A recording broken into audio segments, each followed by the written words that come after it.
The dawn that followed our heated confrontation was as bleak as the void that now consumed me. I left the house, a mausoleum of our failed dreams, with no intention of returning anytime soon.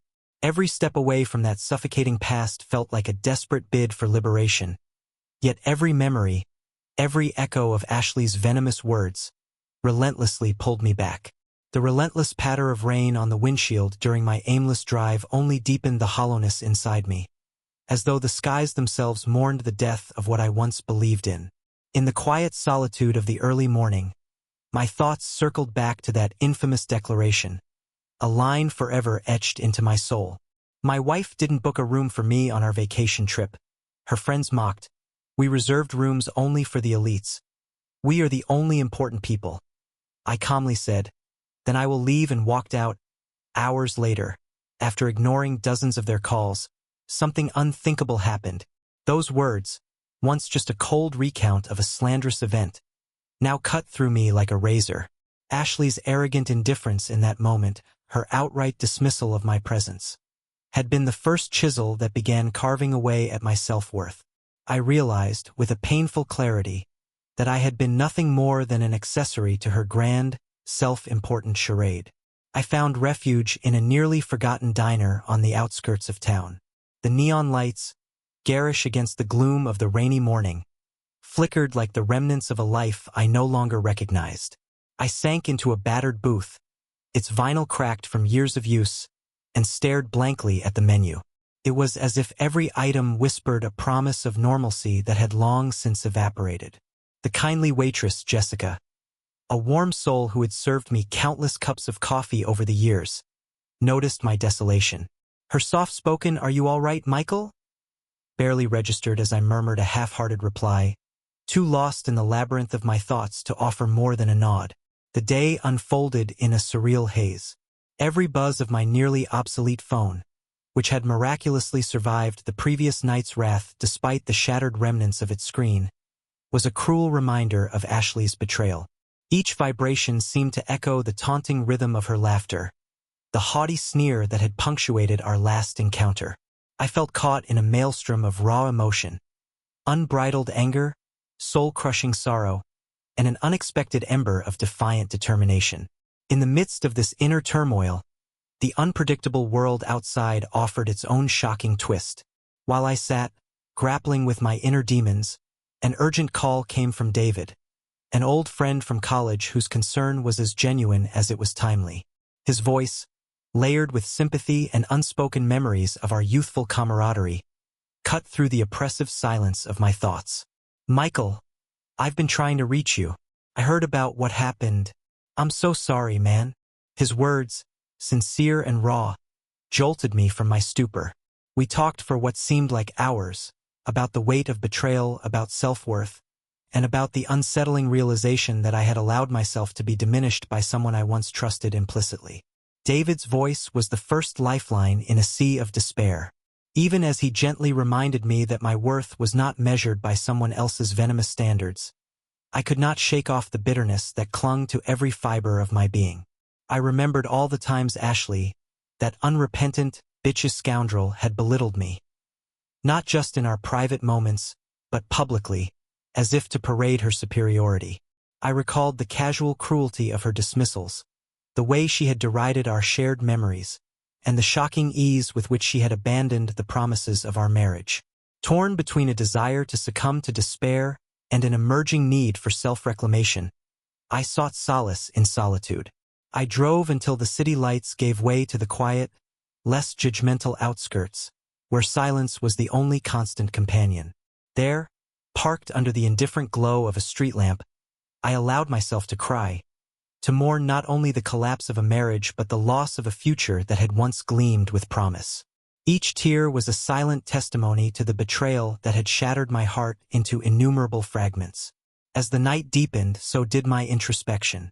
I retreated to a modest motel room, the walls thin and the atmosphere heavy with an inexplicable tension. With nothing left but my thoughts and a battered notebook, I began to write feverishly. I scribbled down every emotion, every memory, and every bitter realization. Writing became a cathartic ritual, a means to exorcise the ghosts of a love tarnished by deceit. I wrote of the painful irony that while Ashley had always boasted, "We are the only important people," I had been reduced to a mere footnote in her narrative of self-aggrandizement. In that flickering candlelight, my mind conjured a vision of retribution. A final, decisive act that would strip Ashley of the power she held over my shattered self. The memory of smashing her phone, the satisfying crunch of glass beneath my fist, had been the first act of rebellion. But now, the deep-seated need for a more definitive reckoning stirred within me. I imagined a scenario where her carefully constructed world of lies would crumble before the eyes of those who once revered her. I envisioned calling in favors, exposing her network of deceit to her so-called elite circle, and watching as the facades she had so meticulously built disintegrated in a public spectacle of truth.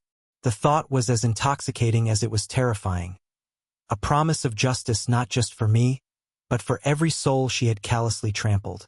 Yet, amid this dark fervor for revenge, an unexpected clarity emerged.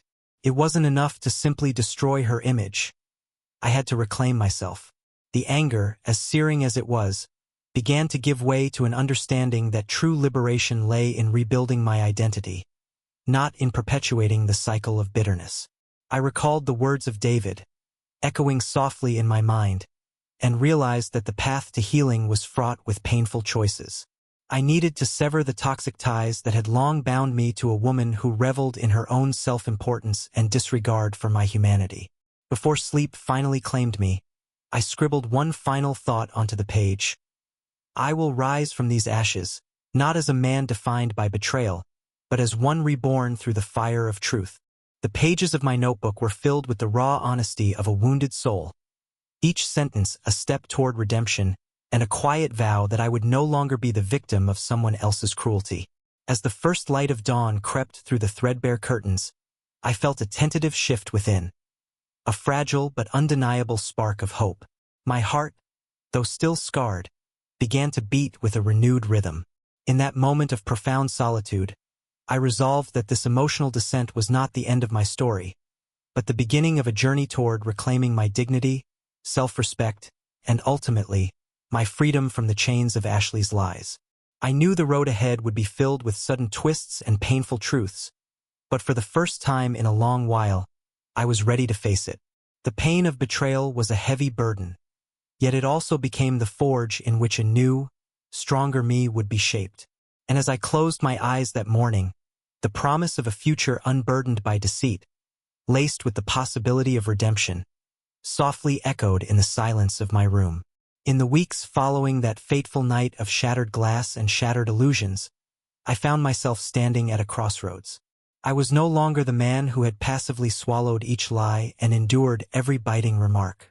Instead, I was beginning to reclaim my identity, a version of myself forged in the fires of betrayal, ready to exact a reckoning that would echo far beyond my personal anguish. The decision was clear. I would not let Ashley, that unrepentant, bitchy scoundrel, continue to dictate the terms of my life. I resolved to break the bonds of our delusion once and for all by filing for divorce and, more importantly, by publicly exposing her intricate web of deceit. Every whispered secret, every mocking statement, like the arrogant declaration from our vacation fiasco. My wife didn't book a room for me on our vacation trip. Her friends mocked. We reserved rooms only for the elites. We are the only important people. I calmly said, then I will leave, and walked out. Hours later, after ignoring dozens of their calls, something unthinkable happened. Would become ammunition in a campaign to strip away the mask of superiority she so desperately clung to. I was determined to expose every lie, every sordid encounter, and every calculated maneuver that had allowed her to parade herself as untouchable in the eyes of her elite friends. It started with quiet planning. One morning, as I sat in the faded vinyl booth of a rundown diner, where a kindly waitress named Jessica once offered me a word of solace, I began organizing the evidence. I meticulously gathered the incriminating messages from Brandon, Connor, Ryan, and other names that punctuated the dark pages of her hidden notebook. I even reached out to Marcus, a tech-savvy acquaintance whose expertise allowed me to construct a secure online dossier. complete with scanned receipts, text transcripts, and discreet photographs taken during those lurid evenings in the upscale lounge. Then came the unexpected twist. After hours of ignoring dozens of calls from unfamiliar numbers, something unthinkable happened. A call from a mysterious number finally broke through my isolation. The voice on the other end was clipped and measured, a messenger offering further evidence that Ashley's treachery reached depths I had never imagined. The details hinted at additional indiscretions and a network of deceit that implicated not only her but also several of her enablers. This new information confirmed that the betrayal was systemic, reinforcing my resolve that nothing short of a public unmasking would suffice. The stage for my final act of retribution was set at an upcoming charity gala, a glittering, opulent event that Ashley was slated to host at one of the city's most exclusive hotels. Here, among the glitterati and the high-flying elites who had always marveled at her supposed grandeur, I planned to dismantle her carefully constructed empire of lies. For weeks, I studied the guest list and the event schedule. I noted the names of influential socialites, business magnates, and media personalities who revered her. I knew that if her true nature were exposed in that arena, her reputation would crumble as swiftly as the fragile illusions she'd nurtured for so long. The night of the gala arrived with a charged atmosphere that was both surreal and electric. Dressed in a dark, sharply tailored suit, a silent counterpoint to the lavish costumes of the elite, I infiltrated the event with a calm determination that belied the storm raging within me. As the evening unfolded with customary pomp and circumstance, I maneuvered through the corridors of the Grand Hotel until I reached the stage area. There, as the host began his opening remarks, I executed my meticulously planned coup de grace. Without warning, the hotel's big screens flickered to life. Instead of the meticulously curated imagery of wealth and exclusivity, they now displayed a barrage of evidence. There, for every discerning eye to see, were the damning snapshots of Ashley's clandestine escapades, intimate, yet described with the most carefully censored euphemisms for her private adventures, and a montage of the messages that bore testament to her betrayals. I had left nothing to chance. Every detail was there, raw and unfiltered. The effect was instantaneous and seismic. A collective murmur of disbelief rippled through the room, quickly escalating to gasps, exclamations, and a growing tide of outrage. In an instant, the veneer of glamour shattered. I watched as Ashley, the self-styled queen of the elites, the very person who had once sneered, "We are the only important people," became paralyzed by shock. The haughty expression that had always adorned her face was replaced by a mask of horror and, ultimately, despair. Her protestations were feeble, almost laughable. "This is a misunderstanding," she shrieked, desperately attempting to reclaim control. But the evidence was incontrovertible. Her lies had been broadcast to the very people who once admired her, and now, one by one, those accolades crumbled into disdain and whispered condemnations. The elite who had once paraded in her wake began to murmur among themselves, their once unwavering loyalty dissolving into confusion and anger. I slipped away into the shadows as chaos erupted around the stage. Security scrambled, guests huddled in stunned clusters, and the carefully orchestrated event spiraled into pandemonium. In that explosive moment of public humiliation, I felt a potent mix of vindication and sorrow. The act of revenge had been executed perfectly, swift, shocking, and irreversible. Yet, as I witnessed the fallout, I realized that the price of this catharsis was not measured solely in public spectacle, but in the irrevocable transformation of my own soul. In the days that followed, the reverberations of that night upended the very foundations of the social circles that had once lauded Ashley. Invitations to her future events dried up overnight. Former allies distanced themselves. The whispers of scandal grew louder, and the mighty edifice of her fabricated importance crumbled to dust. Meanwhile, I pressed forward with the divorce proceedings, a legal purge that further confirmed the severance of our lives. Each court session was a battle in which I recounted, in painstaking detail, the magnitude of her deception and my own journey from humiliation to empowerment. Yet, even amid the relentless rush of retribution, I began to understand that my revenge was but one phase of a larger transformation. The brutal act of public exposure, as satisfying as it had been, was not an end in itself but a means to reclaim my dignity and rebuild my identity. The public unmasking had shattered the illusion of her superiority, but it also revealed to me the intrinsic value of my own resilience. No longer would I be defined by her lies, or by the hollow promises of a marriage built on pretense.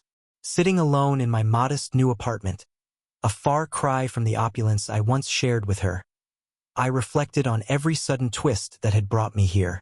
The unthinkable events, the cruel mockery of her elite friends, the shattering of our shared illusions, and ultimately, the dramatic climax of that gala had all converged to teach me a painful yet invaluable lesson. True liberation comes not from inflicting pain upon another, but from reclaiming one's own self-worth and steering one's destiny with unwavering resolve. Every jagged shard of that broken phone, every fragment of a deceitful conversation, had served as a reminder that I had the power to rebuild. The night of the gala, with its explosive revelation and the subsequent cascade of consequences, was the final act in the collapse of a charade, a reckoning that turned a once-crushing betrayal into the catalyst for my own rebirth. And as the dust settled and I began the slow, deliberate process of healing, I vowed never to allow anyone to diminish my worth again. In the quiet aftermath of the chaos, a silence that roared louder than any accusation or shattered phone, I found myself standing at the crossroads of memory and destiny. I had, in a whirlwind of betrayal and retribution, dismantled the charade that was once my marriage to Ashley. Now, in the solitude of my modest apartment, I sat down to piece together the fragments of my life and, with trembling resolve, reflect on the painful lessons that had redefined me. Every moment, from that fateful day when I first noticed the subtle changes in her behavior, to the discovery of her clandestine liaisons with Brandon, Connor, Ryan, and others, had been a brutal wake-up call. I recalled in vivid detail the day that became etched into my mind, a day that echoed with the infamous words, "My wife didn't book a room for me on our vacation trip." Her friends mocked, "We reserved rooms only for the elites. We are the only important people." I calmly said, "Then I will leave," and walked out. Hours later, after ignoring dozens of their calls, something unthinkable happened. Those words, once dismissed as an arrogant boast from a woman who always held herself above the rest, had evolved into the painful soundtrack of my unraveling. They were a reminder that I had been made to feel insignificant, a mere afterthought in Ashley's world of curated importance and extravagant deceit. In the months that followed our explosive confrontation at the gala, where every secret was laid bare before the world, I came face to face with the harsh reality of betrayal. The public spectacle had been cathartic, a final dismantling of her carefully constructed empire of lies. But as the echoes of that night faded, I realized that the true reckoning was not solely about vengeance or exposing her to a crowd of disbelieving elites. It was about reclaiming my own dignity, learning to find value in myself once more, and acknowledging that the shattering of trust, however painful, was a catalyst for a deeper transformation. I learned that allowing someone else's scorn to define your worth is the quickest path to self-destruction.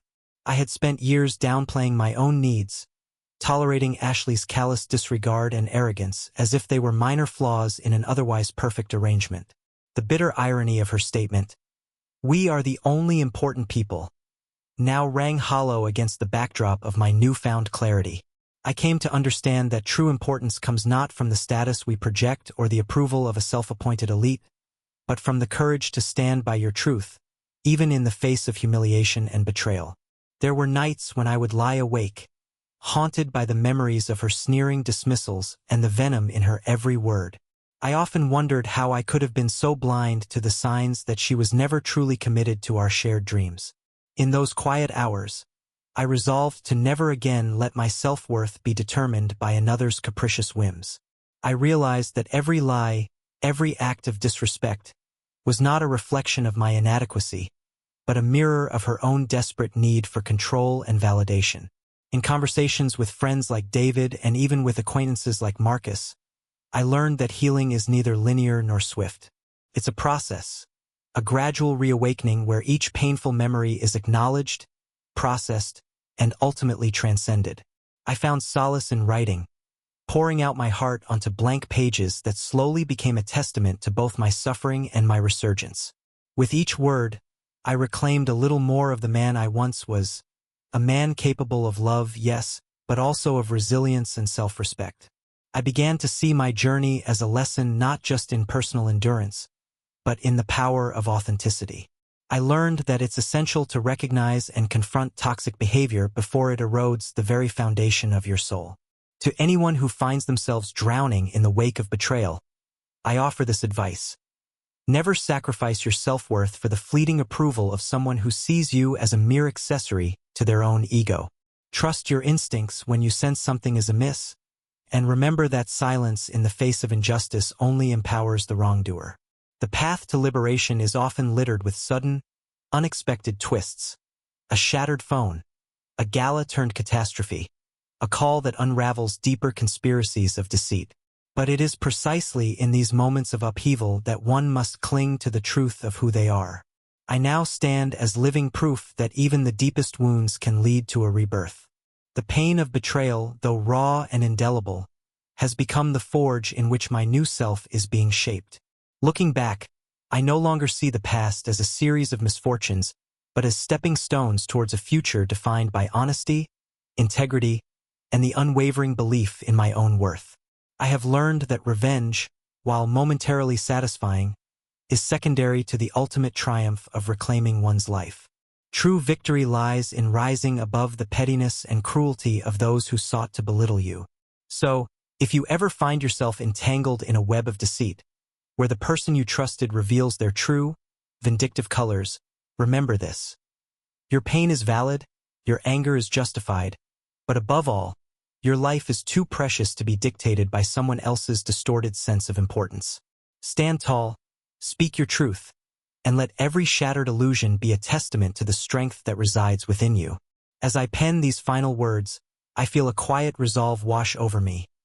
A resolve that every unthinkable moment, every act of betrayal, was not the end but a necessary prelude to the man I am today.